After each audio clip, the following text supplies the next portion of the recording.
Reddit, what's the most chaotic good thing you've ever seen? Was out running in a park and saw some kid's dog running away from him straight towards me. It didn't look like they were playing, but that the kid was actually struggling to get his dog back. I roared and charged straight at the dog, who immediately ran back to its owner. This guy chaotic goods. There was a cliff over the water we used to jump off of in high school. It was a well-known swimming hole and sometimes M-heads would hang out there. This one day about 30 of us were there and this one guy about 65 years old, but looked like a worse version of Tom Hanks in Castaway. Long nappy hair and beard, leather skin, and skinny. He had his own case of beer, but smelled of stale cigs and mold and we leave him alone, he leaves us. He is just sitting at the top of the bluff watching and drinking. A group of us jump and as we are walking up the trail to the top there is a giant like 4 featuring copperhead. Someone yelled out and this dude practically jumps down the rocks in 3 jumps and without even sizing up the situation. He just lunges at the snake, grabs it behind the head, lifts it above his head, and lets out the most primal scream I've ever heard. I can still perfectly see him holding that snake in his fist with its tails curling around his arm while screaming in his stained jorts and matted hair. It was amazing. I guess I left out the ending. He unwrapped the snake from his arm and launched the snake out in the water on the opposite side from where we were swimming and went right back to sitting and drinking. Didn't say a word to us. We kept telling him how awesome it was and he just kept nodding. M is one heck of a drug.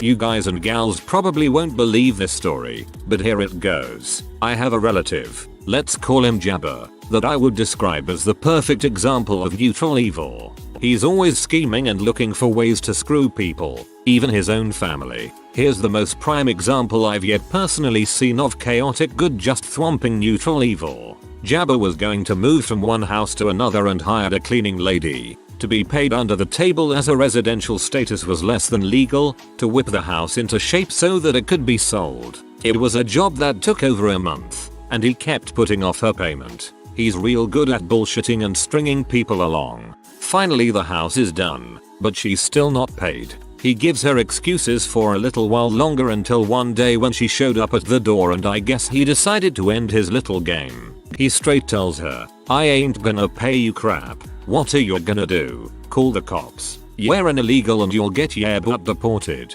BWAHAHAHAA. She leaves and tries to enlist the help of a couple male family members to scare him into paying, but he just wouldn't come to the door and thought it was funny. Until one day, he was away from home for the entire day, and according to witnesses, a pickup truck and a few men showed up at the house. They were seen leaving the house with his big screen TV. They apparently got in through a window that had always had a bad lock, something the cleaning lady was very likely to have noticed. They left without taking or disturbing anything else at all, but the TV was his prized possession and coincidentally was worth about what he owed to the cleaning lady. They could have taken a lot of other things, including cash, but declined to do so. They basically took what they were owed. Jabber was furious and beside himself. He even cried about it. No one in the family felt sympathetic for him whatsoever. Was sent to an abusive group home for mentally ill teenagers. One guy would distract staff by asking for anxiety meds, almost odd a couple times, so we could pick the lock to steal food so people wouldn't starve. R.I.P. Zach. I feel like I need more details on this story. This happened while I was in 5th grade. At my elementary school, if you didn't have money to buy a lunch, you got the poor kids' lunch. It was a PB&J, a milk, and a piece of whatever fruit we had that day. That's it. It was a really crappy lunch too. Nobody liked having it. One of the other 5th graders usually had the PB&J crappy lunch, and she was getting really tired of eating it every day. So one of the 5th grade boys broke into the lunch lady's office, stole the paper records for punch dues. This was in the mid-90s, before those things were moved to paperless, and edited the girl's account balance to say she had like $30 on it. The same boy did that like 3 more times before he got caught, so the girl went several months without having to eat the crappy no money lunch. Back in the day I went to Blockbuster to get a copy of the DVD extended edition of Lord of the Rings. It was a big deal at the time and I was worried it would be sold out. Stoner Clark told me that they were sold out but that the only one we have is the copy my boss told me to put aside for him. but he's always telling me to put customers first, so here you go. Thank you, Stoner Clark. Malicious compliance. Always like. I witnessed a bartender slowly wean an alcoholic regular off of whiskey by reducing the amount of Jack in his Jack and Cokes. At the request of the man's wife, the guy discovered that he wasn't even drinking to drink. He was just in it for the ritual of the thing, and so he kept coming in to hang out, shoot the crap, play some darts, and have a few Cokes. That's a great wife and bartender. I'm a member of a social club, and I go in for the social aspect as much as anything else. Trying to lose weight a few years ago, and prove to my alcoholic ex that it was possible to be social without alcohol, I started drinking exclusively Diet Coke and water. No one said anything about it, and I got to maintain my social life. I remember in middle school there was a lunch lady who would ever so slightly overcook cookies or pizza or fries from the snack line so that she could say that they were not suitable to sell, and then she would give them to the kids who were getting the crappy meal because they had no money in their lunch accounts. I was driving to work once and ran into dead stop traffic in a spot that I normally wouldn't. A dude had his SUV stopped sideways across most of both lanes, one lane each way, to block traffic while he was picking up a turtle and bringing it across the road. Fricked up everyone's commute for a few minutes just to save a turtle. Lots of people were honking and yelling, but he didn't even flinch or say anything. Got back in his car and drove off, never to be seen again.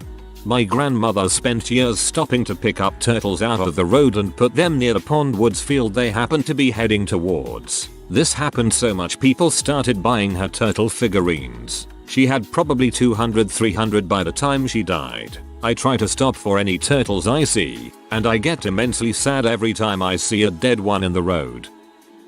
When I was in high school, there was one kid who was about a foot taller than everyone in the class and built like a rhino. He would beat up kids every day for no reason and would get away with it because no one would do anything about it. One day we had a casual teacher spot him from across the school beating on some younger kids. This teacher ran at him and hit him like a train. Flipped this kid like an egg. The bully left the school a few weeks later and the teacher lost his job. But he will always be remembered as the one who saved the school. I've been out of school now for a few years and it still comes up in conversation. Similar teacher in my junior high. Marines. Tough freaking dude. Supposedly a few years ago a student wouldn't stop harassing a female student, physically and verbally. Teacher couldn't do anything except keep warning him or try to send him out, but he was being non-compliant. Teacher had enough and decked him. He was fired, but 3-4 teachers from his department also quit because it was bulls. My late best friend was super into drinking whiskey and snorting coke. He got his tax return and decided to drink a fifth and do an 8-ball, and disappeared. About 6 hours later we hear something by the trash cans, and it's Pat with 2 full bags of litter. He walked the entire neighborhood twice picking up all the trash including the cigarette butts. Dude, similar thing happened with my old roommates. I went to bed with them taking a ridiculous amount of shrooms one night expecting the place to be even more trashed than it was, but awoke to them having stayed up all night cleaning the place and making breakfast for us all. Most pleasant surprise of my life tbh.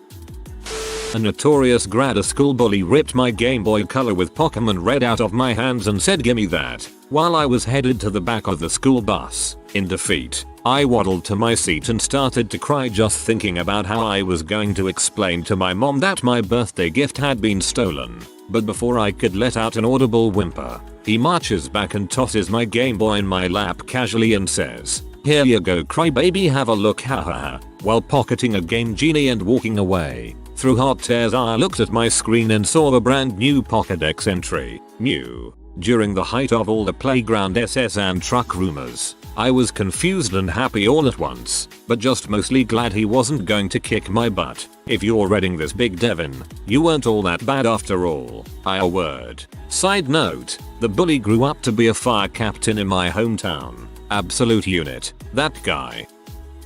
Once a year, there's this old gentleman who buys out the entire Alamo Drafthouse in Kansas City, all 6 theaters, and makes it an admission-free day for everyone to come see the movies. Since his wife died watching one of their favorite movies there, he's really chill about it too. Doesn't show up in person or ask for anything. This is so cool. I've been in KC for 4 years and never heard of it. was driving 130 km per hour, the legal limit here, on a 2-lane highway, just about to overtake a small van that was right behind a truck, when at the last second the driver in the van just sways into the left lane, forcing me to choose between swerving to the left a bit while braking hard or basically have a high-speed car crash straight away. So I regain control of my car and out of frustration honk once to let the guy know I was there, and he just nearly killed both of us. Thinking he must have not seen me because no sane human being would do that otherwise. Wrong. Instantly the guy decides to brake check me while refusing to pass the truck to keep us both there while he kept braking and braking again. He eventually even passed the truck and went to the right lane to lull me into thinking he had calmed down, only to slam his van back to the left as soon as I nearly passed the truck and start the whole process again. At this point I had kind of settled into my fate and accepted I'd be stuck behind this truck until the lunatic in front of me would calm down and decide to move on. All of a sudden a driver in a pretty fast Audi that had ended up behind me due to Mr. Brake check slowing down traffic had enough of this whole mess. He overtook the truck using the emergency lane, quickly overtook the van man and decided to pull the mother of all brake checks on this guy, literally forcing him off the right side of the road by instantly cutting off any route the guy could take without hitting the Audi that was now in front of him. I took this opportunity to finally pass the truck and resume my journey while in my rear view mirror I saw a cloud of dust where the van had come to a stop somewhere beside the road, unscathed as far as I could see. A minute later, while I was sitting behind my wheel, somewhat baffled at the events I had just witnessed, the vigilante road justice warrior in his Audi pulled up to me on the left lane, gave me a quick nod, and quickly accelerated off into the distance. Holy crap. The legend of the Audi driver. While that could have ended very badly for the Audi driver, the truck and you, I'm glad it really only fricked the butthole causing a disturbance in the first place. My dad's mom was super abusive. Tried to start a cult. Beat and neglected her kids. Just an all-around awful person. Once she was on her deathbed, she was unable to talk or really communicate effectively, and she hated Catholics. So, my dad had it arranged that every day, a Catholic priest would come in and pray over her. It wasn't really proportional to the amount of suffering she caused in her life, but it was pretty dang funny. We have a few, technically illegal, graffiti artists around town, who all have different tags. They also seem to have different territories, as you only see one tag in any specific area. A lot of us love their work, and they all keep it G-rated so the city property owners never minded. Then, overnight, an extremely xenophobic drawing appeared on a black business owner's front windows, along with a tag from a guy we'll call Jay. It was quickly removed, but understandably many people became worried about the graffiti artists in general. Over the next few days, Jay's entire territory was plastered with drawings from different tags. They covered every bit of his work with puppies, rainbows, cupcakes, anything considered cute. Each time he did a new one, it was covered up the next night. Eventually he stopped trying, and his territory remains a sort of neutral zone. Dude, street folk have their code, and people don't realize it. There's a reason that actual graffiti art doesn't get defaced. Nobody wants a defacing war between two decently skilled hoodlums armed with the knife and spray paint. A woman was walking around our apartment complex sticking printed out MLM flyers on people's cars. Guy followed her about 100 yards back, collecting them up again.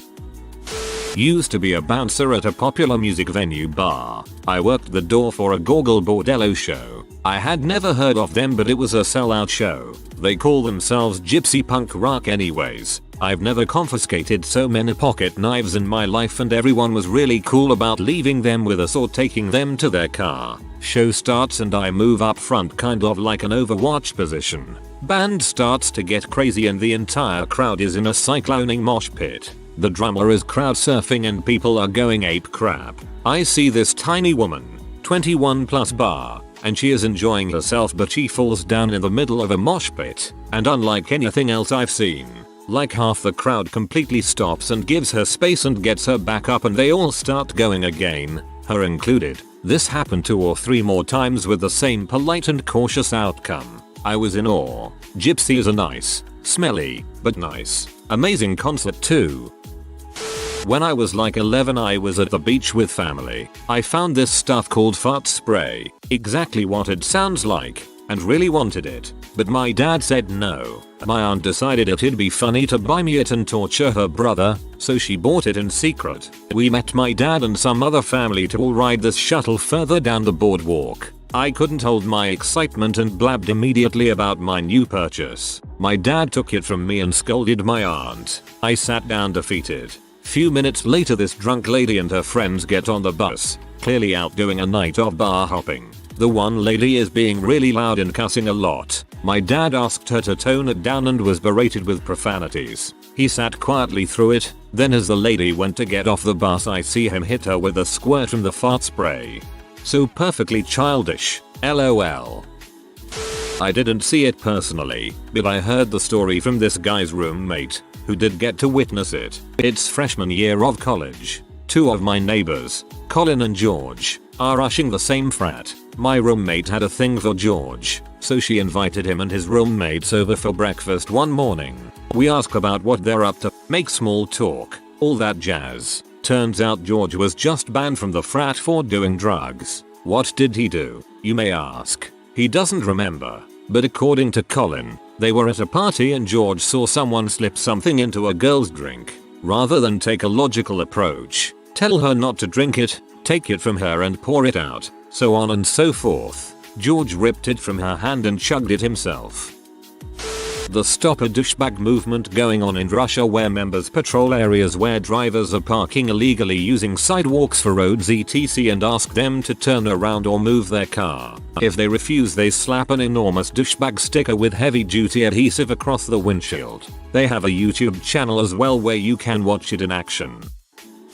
A friend was working in the when she was going to school and a woman came in who had her arm broken when someone stole her purse. As that woman was being checked, a man came in who was hit by a truck after the driver saw him stealing a woman's purse and running away. The purse was returned. Restaurant. Down a cook. Down 2 servers. Getting busy. Both cook and server doing their best. One mother from a table steps up, talks to server, and suddenly she's delivering plates to tables, taking drink orders and delivering for a solid half an hour until another server rocks up for work. Hope like mad they got their meal calmed. I remember reading a headline in our Not the Onion that I'll try best to paraphrase. Man high on LSD turns himself into police for theft after breaking into his neighbor's house and stealing their dog because he mistakenly imagined the building to be on fire. A lot of people saying that's not how acid works. This was the reason he gave, which was probably simpler than explaining what was really going on in his head at the time.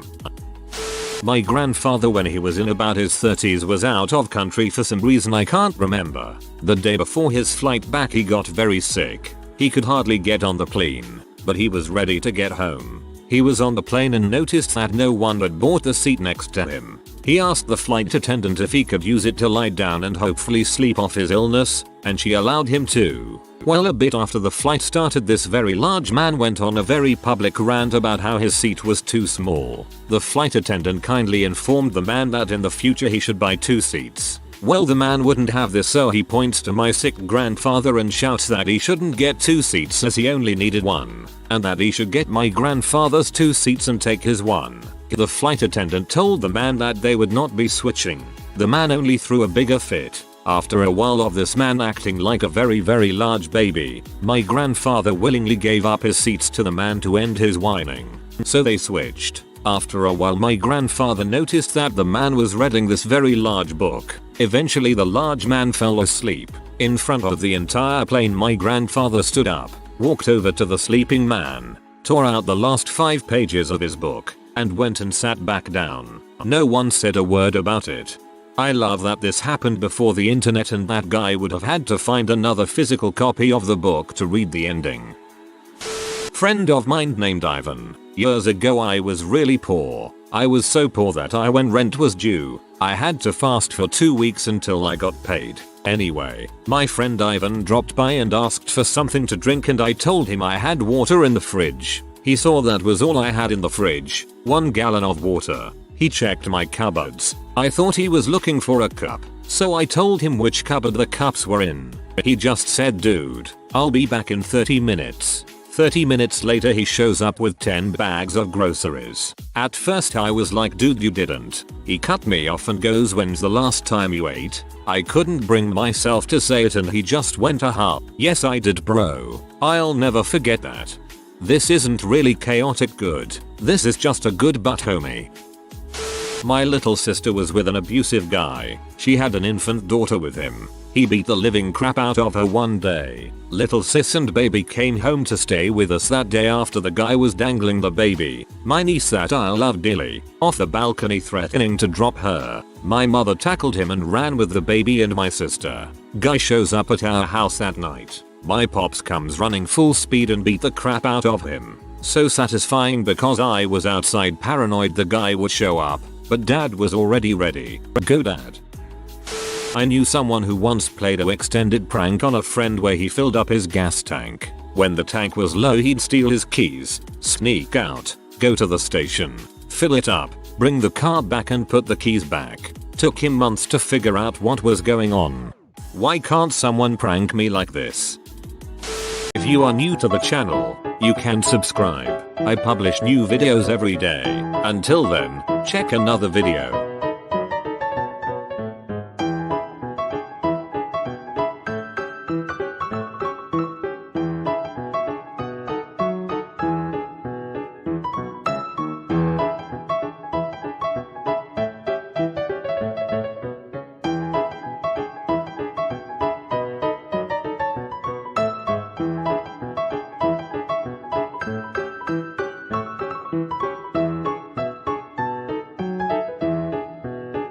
Bye for now.